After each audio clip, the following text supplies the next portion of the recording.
वर्ष 2100 में पृथ्वी मनुष्यों के रहने के लिए सुरक्षित नहीं रही। एक विनाशकारी रासायनिक युद्ध ने वातावरण को पूरी तरह नष्ट कर दिया था। अब लोगों के लिए नीले आसमान में सांस लेना असंभव हो गया था, क्योंकि हवा जहरीली और वातावरण विषाक्त बन गया था। पूरे ग्रह पर केवल 2 क्षेत्र ही बचे थे जहां जीवन संभव था। ये दोनों ही मानवता के अंतिम आश्रय स्थल बन गए थे। पहला क्षेत्र था संयुक्त ब्रिटेन का संघ, जहां अमीर और शक्तिशाली लोग रहते थे। दूसरा था ऑस्ट्रेलिया कॉलोनी, जहां गरीब और मजदूर वर्ग के लोगों को बसाया गया था। यह कॉलोनी ब्रिटिश सरकार के नियंत्रण में थी और इसका नेतृत्व एक कठोर व्यक्ति कोहेगन करता था। उसने यह सुनिश्चित किया कि कॉलोनी ब्रिटिश शासन के अधीन रहे और वहां के मजदूरों को ब्रिटेन भेजा जाता रहा। अंग्रेजों को अपने शहरों के निर्माण और रखरखाव के लिए बड़ी संख्या में मजदूरों की जरूरत थी, लेकिन वे खुद यह गंदा और कठिन काम नहीं करना चाहते थे। समस्या यह थी कि दोनों उपनिवेश, ब्रिटेन और ऑस्ट्रेलिया, पृथ्वी के बिल्कुल विपरीत हिस्सों में स्थित थे, जिससे उनके बीच यात्रा करना बेहद मुश्किल हो जाता था। इस समस्या का समाधान करने के लिए ब्रिटिशों ने एक विशाल संरचना बनाई, एक लिफ्ट जो पृथ्वी के आर पार गुजरती थी। इसे द फॉल कहा जाता था। इस लिफ्ट के जरिए मजदूरों को ऑस्ट्रेलिया की कॉलोनी से ब्रिटेन तक सिर्फ 15 मिनट में पहुंचाया जाता था। अब कहानी डगलस नाम के एक मजदूर से शुरू होती है। वह एक लड़की के साथ एक रोबोट सैनिक से भाग रहा होता है। दोनों घायल होते हैं, लेकिन किसी तरह बच निकलते हैं। भागते भागते डगलस को गोली लगती है और वह लड़की को बचाने के लिए उसे सुरक्षित जगह पर धकेल देता है, लेकिन खुद पकड़ा जाता है और तभी अचानक वह जाग जाता है। उसे एहसास होता है कि यह सब सिर्फ एक सपना था। उसकी पत्नी लोरी उसके पास होती है। तभी लोरी को अपने फोन पर एक जरूरी संदेश मिलता है। एक ट्रेन में बम धमाका हुआ है, जिसमें 150 से ज्यादा लोगों की मौत हो गई है। सरकार तुरंत सभी एजेंटों को काम पर बुलाती है। लोरी जल्दी से डगलस से अलविदा कहती है और निकल जाती है। डगलस टीवी चालू करता है और देखता है कि एक विद्रोही समूह ने इस धमाके की जिम्मेदारी ली है। वे ब्रिटिश सरकार के खिलाफ लड़ रहे हैं और मांग कर रहे हैं कि ऑस्ट्रेलियाई कॉलोनी को आजाद किया जाए और उनके नेता मटियास को रिहा किया जाए। इस बीच डगलस रोज की तरह काम पर जाने की तैयारी करता है। रास्ते में वह एक कंपनी का विज्ञापन देखता है, रिकॉल, जो लोगों को अपनी यादें बदलने या नई जिंदगी का अनुभव करने की सुविधा देती है। वर्चुअल मेमोरी प्रोग्राम लोगों को अपने अनुभव और गहरी इच्छाओं को पूरी तरह यथार्थवादी तरीके से जीने का अवसर देता है। इसमें ऐसा महसूस होता है जैसे वे सच में जीवन जी रहे हों। डगलस इस विचार से रोमांचित था और वह अपने सपनों को और गहराई से अनुभव करना चाहता था, लेकिन वह देर से उठकर काम के लिए लिफ्ट की ओर भागा। रास्ते में उसने देखा कि यूएफबी सैनिक कुछ लोगों को गिरफ्तार कर रहे थे। वे उन लोगों पर शक कर रहे थे जो विद्रोही समूह का समर्थन करते थे। डगलस का दोस्त हैरी भी वहां आया और दोनों लिफ्ट में एक साथ काम पर जाने लगे। डगलस ने हैरी से कहा कि वह 5 साल से एक ही तरह के काम में फंसा हुआ महसूस कर रहा है और अब वह अपनी जिंदगी में बदलाव और कुछ नया अनुभव करना चाहता है। उसने रिकॉल कार्यक्रम का जिक्र किया, लेकिन हैरी को शक था। हैरी ने डगलस को चेतावनी दी कि आभासी दुनिया में बहुत समय बिताना वास्तविकता और कल्पना की सीमाओं को धुंधला कर सकता है। लिफ्ट डगलस और अन्य मजदूरों को कॉलोनी से ब्रिटेन ले जा रही थी। ब्रिटेन पहुंचने पर उन्हें एक कारखाने में भेजा गया, जहां दिन भर एंड्रॉयड रोबोट असेंबल किए जाते थे, जिन्हें ब्रिटिश सरकार कॉलोनियों को नियंत्रित करने के लिए इस्तेमाल करती थी। ब्रेक के दौरान मेरिक नाम का एक आदमी डगलस के पास आया।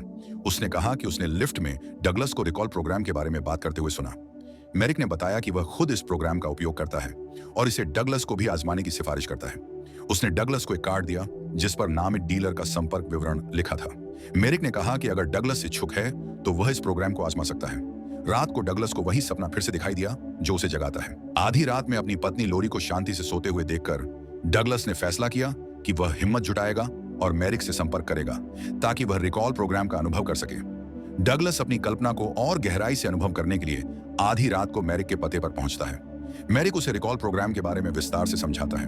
प्रोग्राम के जरिए डगलस विभिन्न काल्पनिक परिदृश्यों का अनुभव कर सकता था। मेरिक उसे चेतावनी देता है कि यह प्रोग्राम केवल कल्पनाओं को वास्तविकता से अलग रखने के लिए डिजाइन किया गया है। इसे सुरक्षित रूप से उपयोग करने के लिए यह अंतर बनाए रखना जरूरी है।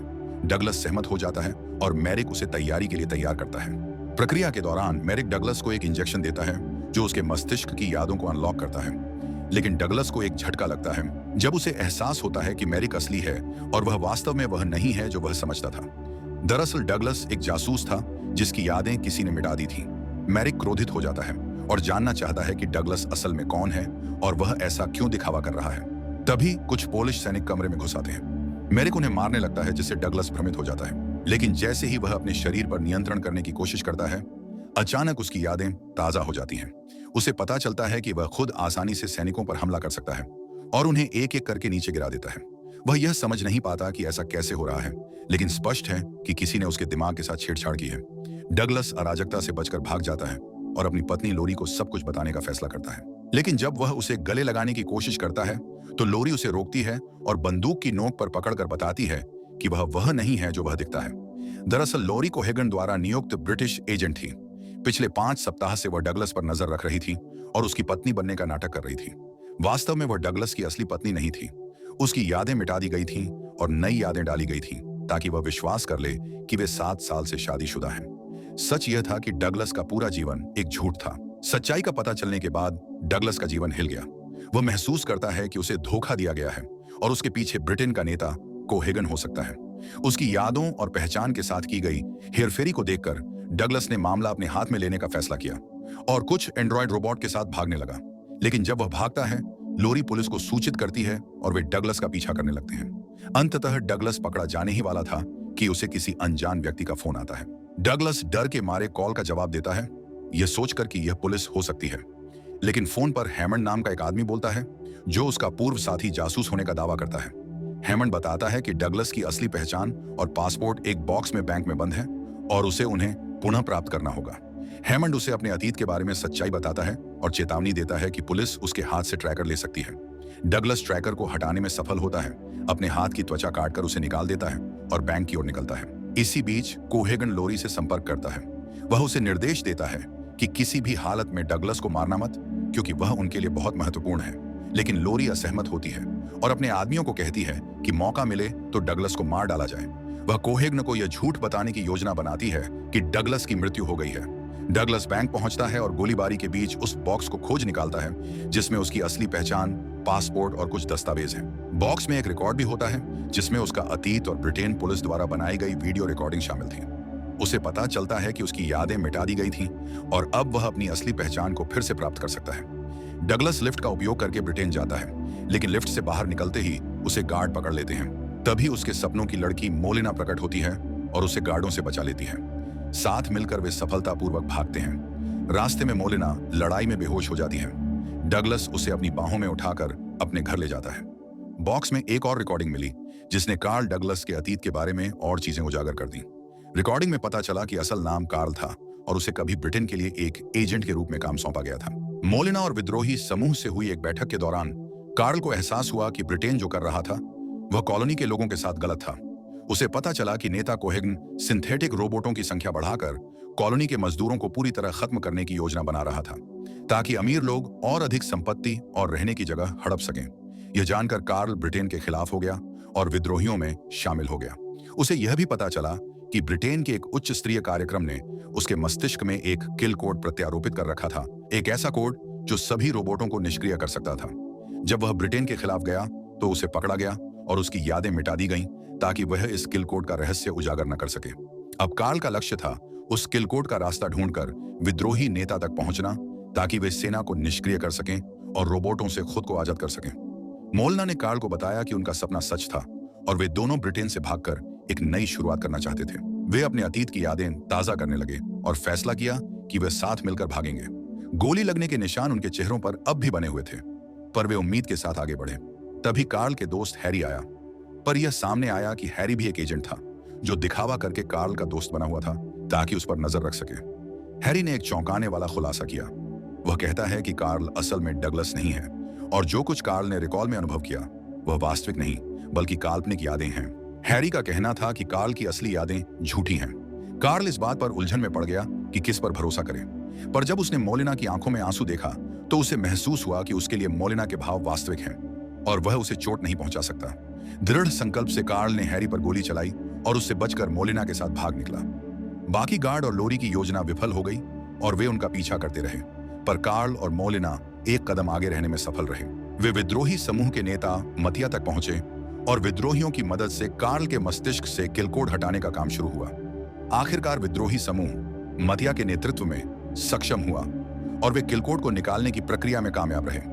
इससे विद्रोहियों के पास रोबोटों को निष्क्रिय करने का साधन आ गया और आगे की लड़ाई की उम्मीद जगी। रोबोटों को निष्क्रिय करने के बाद सब कुछ जीत की तरह लगने लगा, लेकिन एक बड़ा मोड़ सामने आया जब विद्रोही नेता मतिया ने कार्ल से सच बता दिया। मतिया ने कहा कि जो कुछ भी कार्ल ने अनुभव किया था वह झूठ था। वास्तविकता यह थी कि कभी कोई किलकोड नहीं था और कोई हत्या भी नहीं हुई थी। सब कुछ एक बड़ी साजिश का हिस्सा था। ब्रिटेन चाहता था कि कार्ल डगलस को नायक बनाकर विद्रोही समूह में घुसाया जाए ताकि वह उनके भरोसे का मोहरा बन सके। कोहेगन का असली इरादा यह था कि जब कार्ल विद्रोही नेता के पास पहुंचे तो उस मौके पर उसे मारकर विद्रोही नेतृत्व नष्ट कर दिया जाए ताकि ब्रिटेन फिर कॉलोनी पर पूरा नियंत्रण हासिल कर सके। जैसे ही ब्रिटिश सुरक्षा बल विद्रोही ठिकाने पर पहुंचे, कोहेगन के लोग हमला कर दिए। पूरी सच्चाई उजागर होने पर विद्रोही भागने लगे, पर तब तक कोहेगन, लोरी और उनके सैनिक मौजूद थे। कोहेगन ने मतिया को मरवा दिया अपनी योजना के मुताबिक, और विद्रोही समूह को भारी नुकसान झेलना पड़ा। कार्ल का मन टूट गया। उसे गहरा पछतावा और गुस्सा हुआ कि वह कितना अंधा रहकर उनके खेल में फंस गया। कोहेगन ने मोलिना को काबू में करने के आदेश दिए और कार्ल की पुरानी यादों को मिटाकर फिर से स्थापित करने का निर्देश दिया गया ताकि अगले 7 सप्ताह में कार्ल किसी के प्रति सहानुभूति महसूस न करे और मोलिना कोई खतरा न बने। ब्रिटेन की योजनाएं कार्ल को मिटाने की थी, लेकिन तभी एक गार्ड हस्तक्षेप करता है और उसे बचा लेता है। कार्ल को पता चलता है कि यह गार्ड असल में हैमंड है, वही व्यक्ति जो शुरू में उसकी मदद कर चुका था। कार्ल जानता है कि उसे रोबोट सेना को रोकने के लिए जल्दी काम करना होगा। वह तुरंत लिफ्ट की ओर दौड़ता है जहां चारों ओर टाइम बम सेट किए जा रहे थे।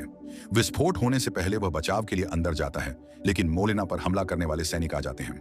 अंततः कार्ल सैनिकों द्वारा पकड़ लिया जाता है और कोहेगन के सामने ले जाया जाता है। कोहेगन गुस्से में होता है और पता चलता है कि कार्ल कभी उसका सबसे अच्छा दोस्त और एजेंट था। अब कोहेगन सोचता है कि कार्ल की हरकतें विश्वासघात हैं और उसे मार दिया जाना चाहिए। जैसे ही कार्ल को मोलिना को मारने के लिए अंदर ले जाया जाता है, वह सैनिकों पर हमला शुरू कर देता है। लिफ्ट में तबाही मच जाती है। यह लिफ्ट यूएफबी और ब्रिटेन कॉलोनी के बीच एकमात्र कनेक्शन था। यदि यह नष्ट हो जाता तो ब्रिटेन के सैनिक कॉलोनी तक नहीं पहुंच पाते। कोहेगन कार्ल को मारने की कोशिश करता है, लेकिन कार्ल पहले ही उसे छुरा घोंपने में सफल हो जाता है। कार्ल और मोलिना हताश होकर भागते हैं और गिरती हुई लिफ्ट से बाल बाल बच जाते हैं। कार्ल को धक्का लगने के बाद बेहोश हो जाता है। जब वह होश में आता है तो वह मोलिना को बैठे हुए देखता है और खुश होता है, लेकिन उसकी खुशी थोड़ी देर में ठहर जाती है क्योंकि वह मोलिना के हाथों को देखकर आश्चर्यचकित हो जाता है। गोली का निशान नहीं है। अचानक उसे एहसास होता है कि यह असली मोलिना नहीं है। यह चौंकाने वाला मोड़ है। उसके सामने बैठा व्यक्ति असल में लोरी है, ब्रिटिश एजेंट जो मोलिना होने का नाटक कर रही थी। झिझकते हुए कार्ल ने एक गार्ड से बंदूक छीन ली और लोरी को मार दिया जो मोलिना का नाटक कर रही थी। तभी उसने असली मोलिना को अपनी ओर आते देखा। कार्ल और मोलिना फिर से मिल गए और उनके चेहरे पर खुशी झलकती है। वे जानते थे कि आखिरकार वे एक साथ हैं। उपनिवेश अब ब्रिटिश शासन से मुक्त था। लोग अपने जीवन को डर और उत्पीड़न के बिना जीने लगे, लेकिन कार्ल के मन में अभी भी प्रश्न थे। टैटू जो पहले उसके हाथ में था, अब रिकॉल प्रोग्राम से हटा दिया गया था। क्या यह वास्तव में वास्तविक दुनिया है या वह अभी भी किसी कल्पना में जी रहा है जिसे उसके अपने दिमाग ने बनाया है? कार्ल सोचने लगता है कि क्या हैरी ने सच कहा था? क्या उसके दिमाग ने वास्तविकता और कल्पना के बीच का अंतर खो दिया है? मोलिना, विद्रोह और परिस्थितियां, क्या सब कुछ सिर्फ रिकॉल प्रोग्राम का निर्माण था? लेकिन कार्ल इन सवालों पर ज्यादा ध्यान नहीं देता। वह मोलिना के साथ खुश है और इस वास्तविकता में जीने से संतुष्ट है, चाहे इसका वास्तविक स्वरूप कुछ भी हो। और कहानी एक रोमांचक और अस्पष्ट अंत के साथ समाप्त होती है।